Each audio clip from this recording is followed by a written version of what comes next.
Estou grávida, e agora? Veja aqui o que de mais importante você precisa saber.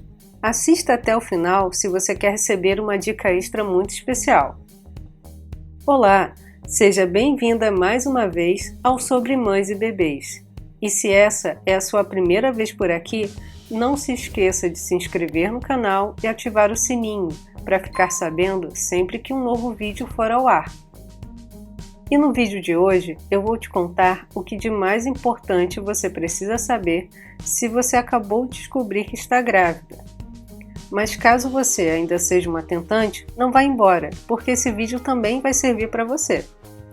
Se você gostou desse tema, já deixe o seu like, porque assim você nos ajuda a mostrar para o YouTube que esse assunto é relevante e que pode ajudar muitas outras tentantes ou futuras mães.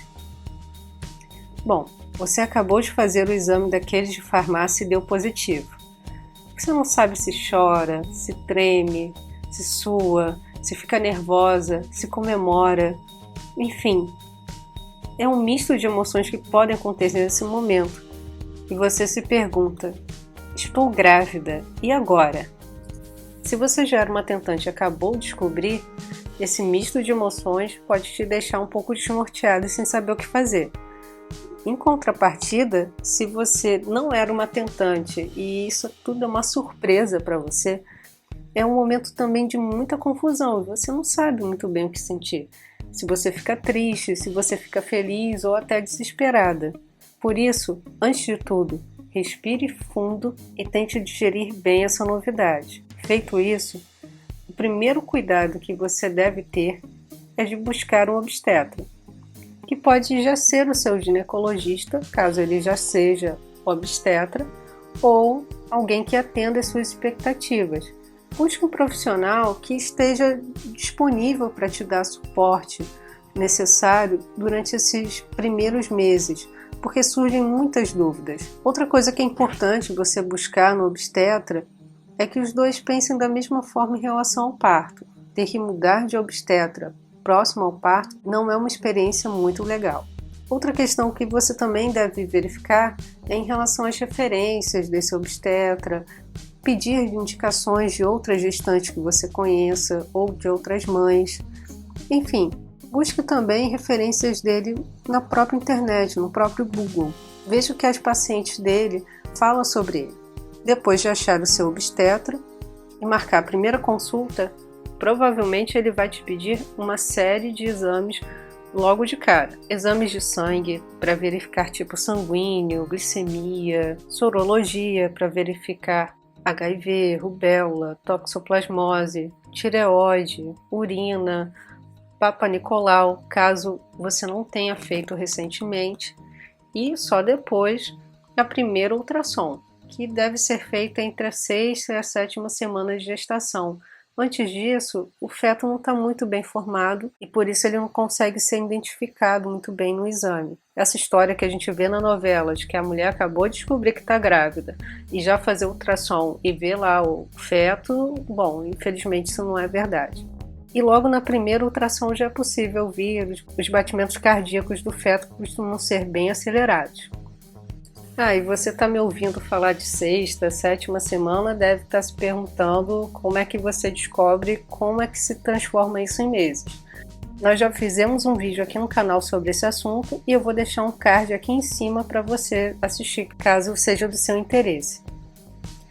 Outra coisa que seu obstetra provavelmente também vai verificar é em relação a algumas vacinas, para saber se você está em dia com as vacinas da hepatite B, em relação a todas as 3 doses, em relação à vacina da gripe e em relação à vacina contra a difteria, tétano e coqueluche. Passado toda essa questão de exames e pré-natal, vamos falar um pouco do que esperar dos sintomas. Normalmente, os sintomas aparecem no final do primeiro trimestre, por conta dos hormônios da gravidez. E os sintomas mais comuns são dor na mama, cólica, indisposição, sono, cansaço, enjoo, principalmente enjoo matinal, falta de apetite, vômitos, intestino preso e até gases. Me conta uma coisa, você sabe de outros sintomas de gravidez que não falamos aqui? Comenta aqui embaixo do vídeo, porque assim você pode ajudar outras gestantes a conhecerem um pouco mais de sintomas da gravidez.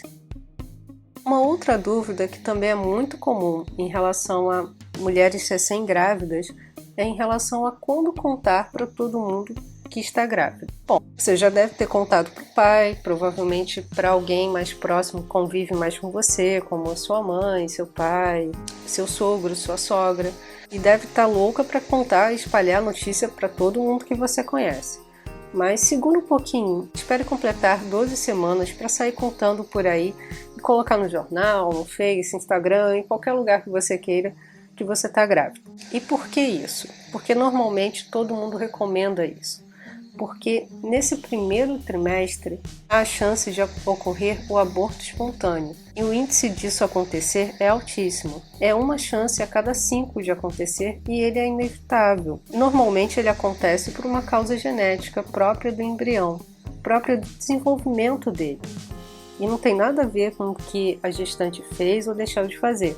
E muito menos com a genética do pai ou da mãe. É uma questão genética do desenvolvimento do próprio embrião.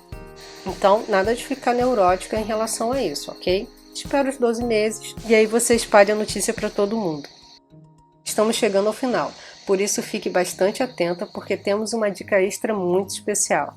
A gestante também deve ter alguns cuidados especiais. Alguns deles já são até conhecidos e bem divulgados, outros já não são tantos. Por exemplo, a gestante não deve fumar, não deve ingerir álcool, ela deve evitar o uso de medicamentos e se ela toma, por exemplo, algo de forma contínua, ela deve verificar com o médico se ela pode continuar tomando esse medicamento ou se ela precisa trocar por um outro.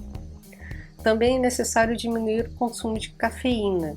Não existe bem um consenso em relação ao que seria uma dose diária segura, mas normalmente os obstetras concordam que entre 2 a 3 xícaras por dia é super ok.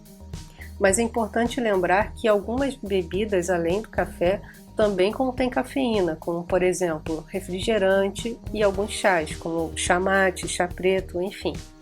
E eles também vão entrar nessa sua medida de 2 a 3 xícaras por dia, ok? Outro cuidado muito especial que a gestante deve ter é em relação à alimentação. É importante ela se alimentar bem, mas ela também não precisa comer muito toda vez que for comer. Geralmente o ideal é que ela tenha o acompanhamento de uma nutricionista e que ela distribua sua alimentação em pequenas porções ao longo do dia.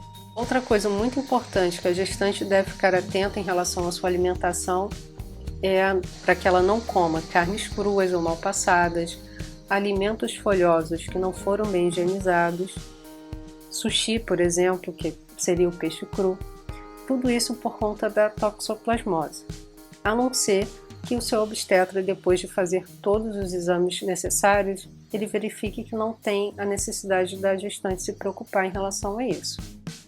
Outro cuidado muito especial que a gestante deve ficar atenta é em relação à atividade física. Em relação a isso, não há grandes restrições. O ideal é que ela seja menos intensa e com uma duração menor. Mas, em caso de dúvida, verifique com o seu obstetra qual atividade física você pode fazer durante esse período. Se lembra que eu disse que eu tinha uma dica extra muito especial? Então, a dica é a seguinte. Para você que ainda não tem certeza se está preparado o suficiente para a chegada do seu bebê, vamos deixar aqui embaixo, no primeiro link da descrição, um link para o vídeo exclusivo da coach de mães Fernanda Vita, sobre como você pode se preparar melhor para os desafios da maternidade, como o que esperar da gestação, como em relação à hora do parto, em relação aos cuidados com o bebê recém-nascido e tudo o que você precisa saber sobre recuperação e cuidados no pós-parto. E se você quer ficar sabendo de outras dicas como essa, então curta esse vídeo, se inscreva aqui no canal e ative o sininho, porque assim o YouTube vai te avisar sempre que tiver um vídeo novo por aqui. Ah, e se você conhece alguma tentante ou futura mãe que também se interessa por esse assunto, compartilhe esse vídeo porque assim você pode ajudá-la a passar por esse momento de uma forma bem mais fácil. Eu também vou deixar aqui mais 2 vídeos bem legais que também podem te interessar. Espero você no próximo vídeo com mais dicas sobre mães e bebês. Beijinho e tchau!